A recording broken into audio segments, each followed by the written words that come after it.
저희가 이제 애가 3장 말씀은 3절씩 이렇게 교독을 하셨는데 예레미야가 3장은 총 66절로 되어 있습니다. 근데 왜 66절로 끊었느냐? 이 3절씩 끊어두기 위해서 66절을 해둔 거예요. 그러니까 66절을 3절씩 나누면 22번이 나오거든요. 이게 이 22번이 바로 히브리어 자음입니다. 히브리어 자음이 22개로 이루어져 있습니다.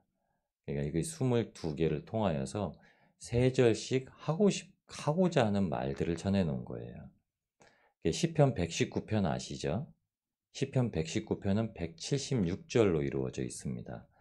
시편 119편은 22개의 히브리어 자음을 8절씩 한 거예요.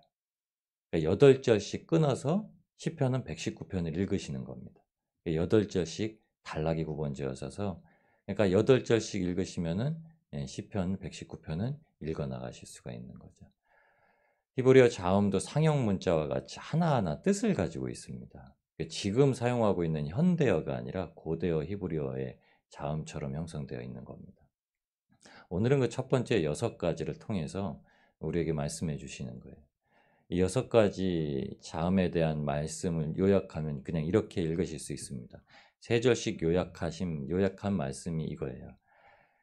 여호와의 분내심으로 말미암아 내가 고난 당하여 하나님께 애워싸이고 심지어 부르짖어도 하나님께서 화를 당기사 나를 조롱거리로 삼으시고 소망이 끊어져서 여호와께 대한 마음을 갖지 못하게 하셨도다. 이거예요.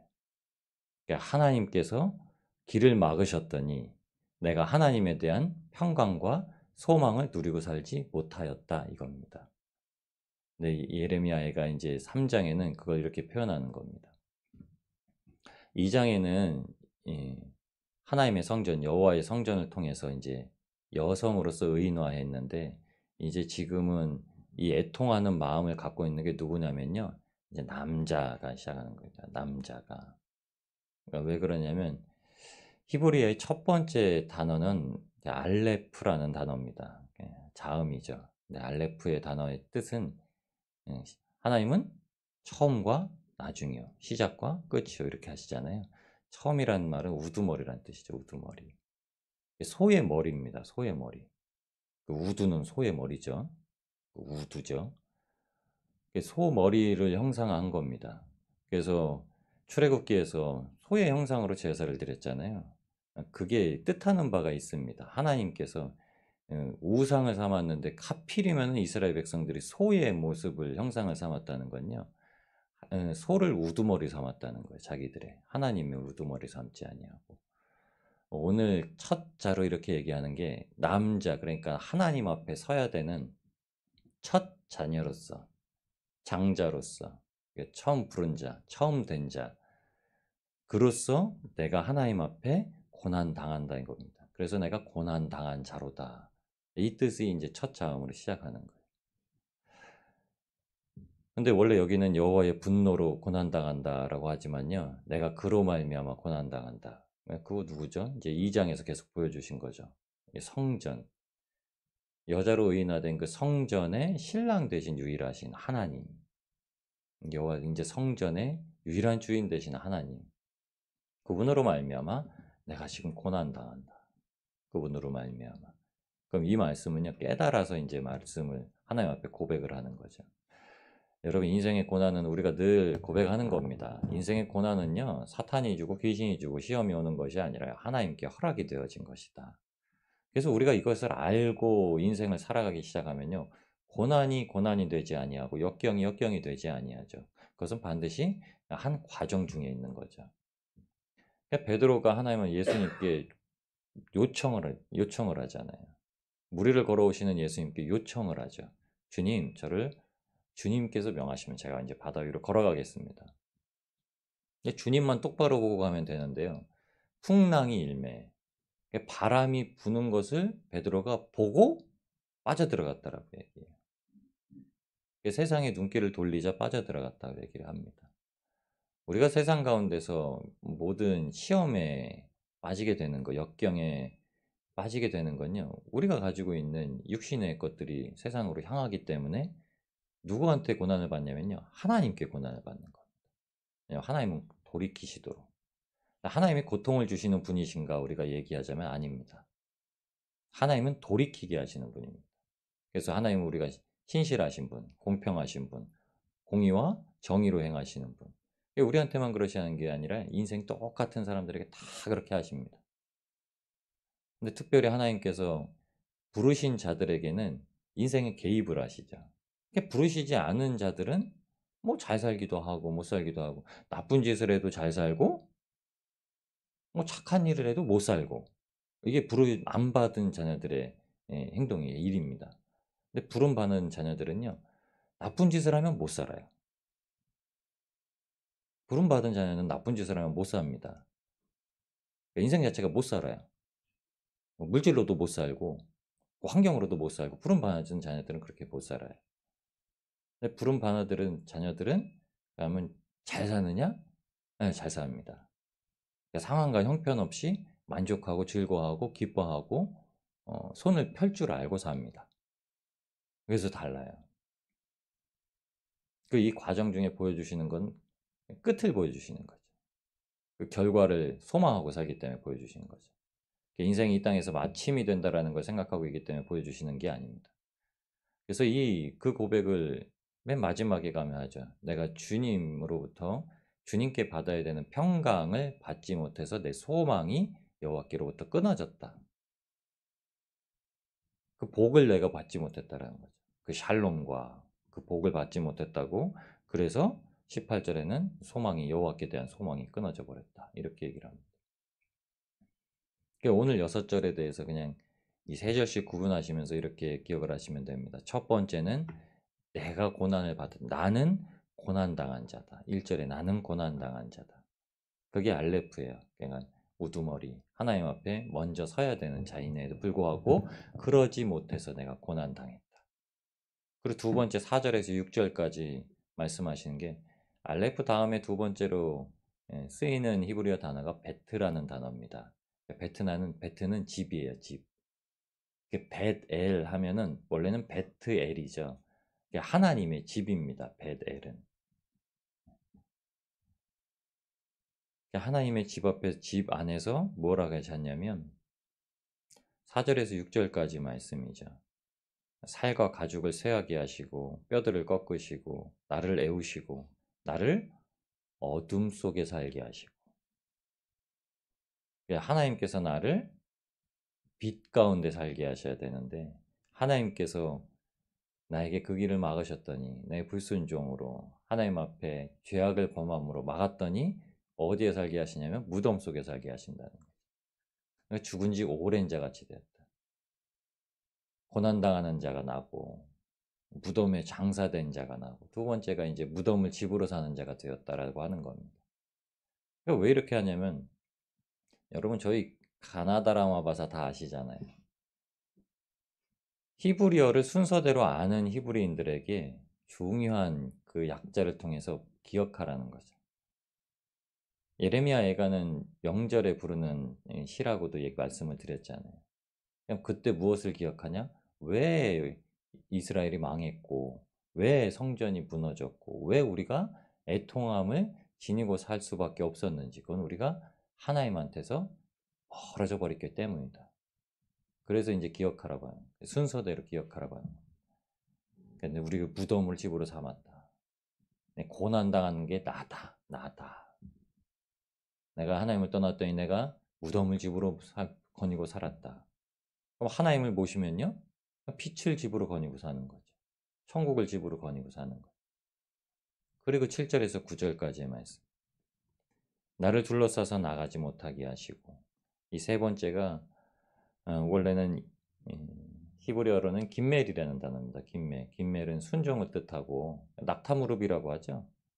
기도하는 자의 무릎을 낙타무릎이라고 많이 표현을 하는데 낙타는 항상 무릎을 꿇고 짐을 싣거나 사람을 태우죠. 김멜이라는 뜻이 낙타란 뜻이에요. 순종하고 겸손함을 뜻합니다. 7절부터 9절까지 말씀을 하죠. 나를 둘러싸서 나가지 못하게 하시고 내 사슬을 무겁게 하셨으며 여기에서 나와요. 내가 부르짖어 도움을 구하나. 그런데 8절에 원래는 내가 부르짖는 게 아니라 어떻게 부르짖냐면 내가 심지어 부르짖어도 내가 그냥 내가 하나님을 못 찾다가 심지어 내가 하나님을 찾아서 부르짖어도 내가 기도를 못 하다가 아이고 하나님 앞에 기도해야겠다고 심지어 내가 기도를 하듯 그 심지어라는 말이 감이란 말이에요. 감. 심지어 부르짖어도 하나님이 나를 어떻게 하셨죠? 내 길을 막으시고 내 길들을 굳게 하셨도다. 이렇게 고백합니다. 그냥 부르짖어도 심지어 부르짖어도 내가 무덤 속에 살고 있는데 또 내가 심지어 하나님 앞에 부르짖어도 불순종하는 자의 기도를 듣지 않으셨구나. 그리고서 10절부터 12절까지 주시는 말씀이 그는 내게 대하여 엎드려 기다리는 고음과 은밀한 곳에 있는 사자 같으니 나의 길들로 치우치게 하시며 내 몸을 찢으시고 나를 적막하게 하시고 활을 당겨 나를 관역 삼으셨다. 활을 당기다는 말과 관역으로 삼으시다는 말 그리고 고음이 처음에 등장하는데 그 고음이라는 뜻을 지칭하는 이제 자음이 이제 달렛이라는 자음입니다. 달렛. 이건 문이라는 뜻이에요. 열려진 문. 그러니까 문을 닫아 놓으셨다는 뜻입니다. 근데 왜 곰을 쓰냐? 곰과 사자를 왜 첫 번째로 들었으냐? 사무엘상 17장에 처음 다윗이 등장해서 골리앗과 싸울 때 다윗이 뭐라고 얘기했냐면요. 두 가지 동물을 지칭하는데 첫 번째가 사자고 두 번째가 곰입니다. 그 두 가지 동물을 들어 사용합니다. 광야에서 양을 기르면서 사자는 뭐 만날 수 있다고 해도 곰을 만날 수 있을까 뭐 이런 생각도 하는데 그렇게 사용하는 이유가 가장 강한 동물들을 대적들로 지칭하여서 사용하고 있는 거죠. 그때 쓰이는 말이 그거예요. 그러니까 그거는 어떤 의미냐면 다윗이 물맷돌로 그냥 때려서 물리칠 수 있는 문이 되는 거죠. 하나님 앞에 나아갈 수 있는 승리의 문이 될 수 있는 건데 그것을 그냥 닫혀버렸다는 거죠. 오히려 그것에 사로잡히고 그것에 넘어지게 만드셨다. 그래서 대적에게 내가 관역이 되었다. 관역이 되었다. 이 뜻이 달렛입니다. 달렛. 대적에게 내가 문이 되었다. 내가 대적을 이기고 천국 문을 여는 존재가 아니라 대적이 오히려 나를 이기고 내가 수월에 빠지는 문이 되어버렸다. 이렇게 얘기를 해주고 있는 거예요. 그러니까 계속 얘기하는 거예요. 그러니까 우두머리고 집이고 그다음에 겸손함이고 그리고 네 번째는 문이고 그리고 다섯 번째 자음으로 주시는 말씀이 13절에서 이제 15절까지의 말씀이죠. 내가 조롱거리가 되게 만드셨다. 화살통의 조롱거리가 되게 만드셨다. 여기에 쓰이는 말이 이제 다섯 번째 자음인 해라는 자음입니다. 해라는 자음. 화살통의 화살이 회치라는 말이에요. 회치. 근데 이 다섯 번째 자음이 다섯 번째 자음을 통해서 이제 13절부터 15절까지 주시는 말씀이요. 조롱거리가 되게 쓰게 만드셨다 이렇게 하시는 거죠. 아예 손을 들게 만드셨다는 것. 쓴 것으로 내게 배불리시고 쑥으로 취하게 하셨으며 이것을 통해서 유월절을 다시 생각하게 하시는 거죠. 유월절은 어떻게 먹어야 되냐면요. 어린 양을 잡되 쓴 나물과 함께 먹게 하시는 거죠. 쓴 나물 그러니까 그것을 유월절은 기념할 때요. 이게 기쁜 날만이 아닙니다. 그러니까 우리가 그 애굽에서의 생활이 얼마나 고되고 쌉쓸했는지를 기억하라라고 해서 쓴 나물을 같이 먹게 하거든요. 기쁨만 기억하는 게 아니라 그럼 어느 곳에서 하나님이 우리를 건지셨는가? 우리 인생은요 건진받은 것만 기쁜 게 아니라 어디서 건지셨는가가 굉장히 중요하거든요.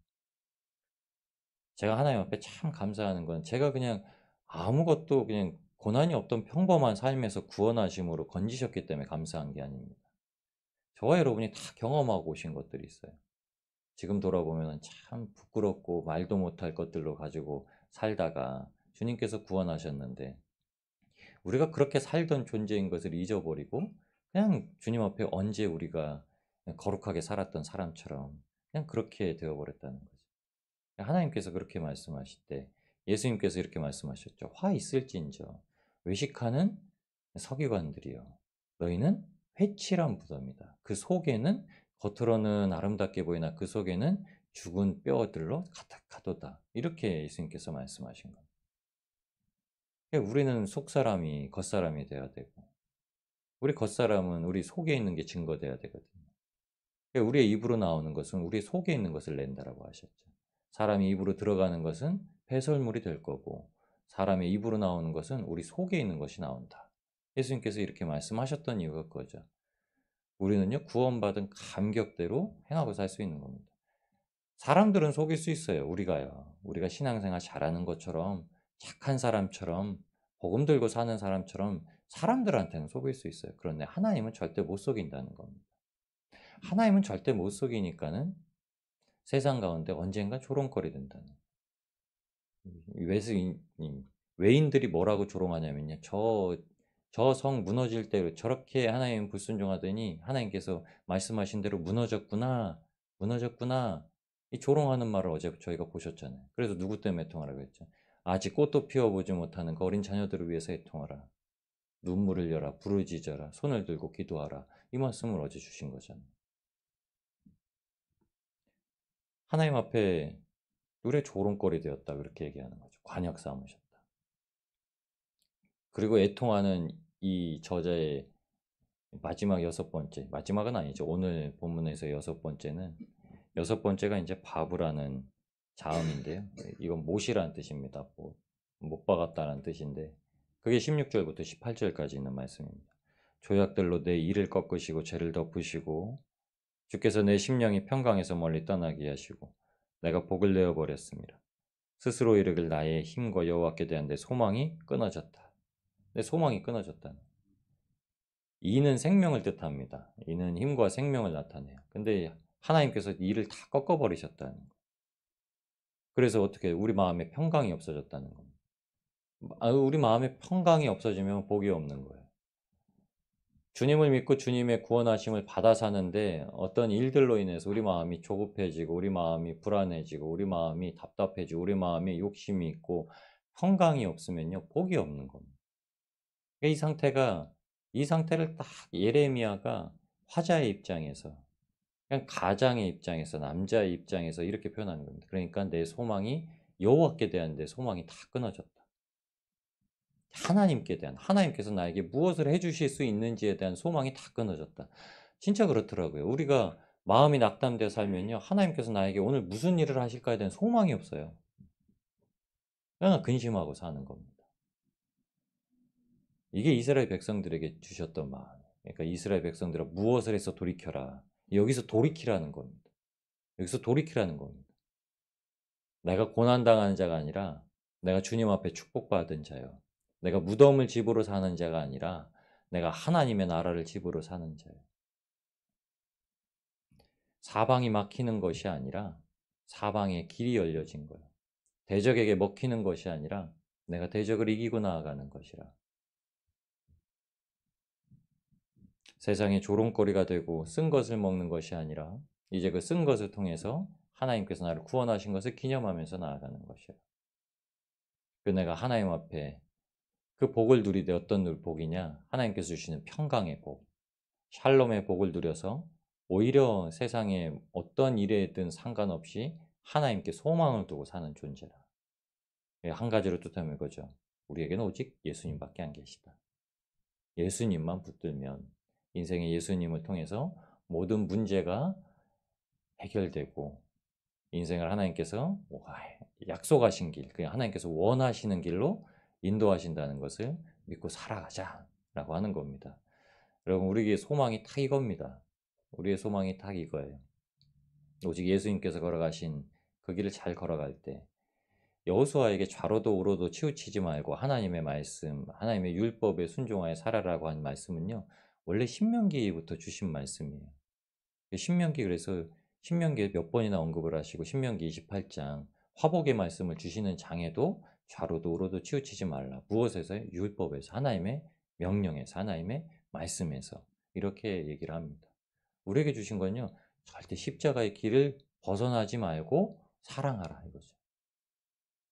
그때 하나님께서 우리의 길을 친히 인도하시며 우리에게 애통의 시가 아니라 우리에게 세상 가운데 선포하는 복음의 시, 소망의 시, 기쁨의 시를 허락하실 줄 믿습니다. 우리 주님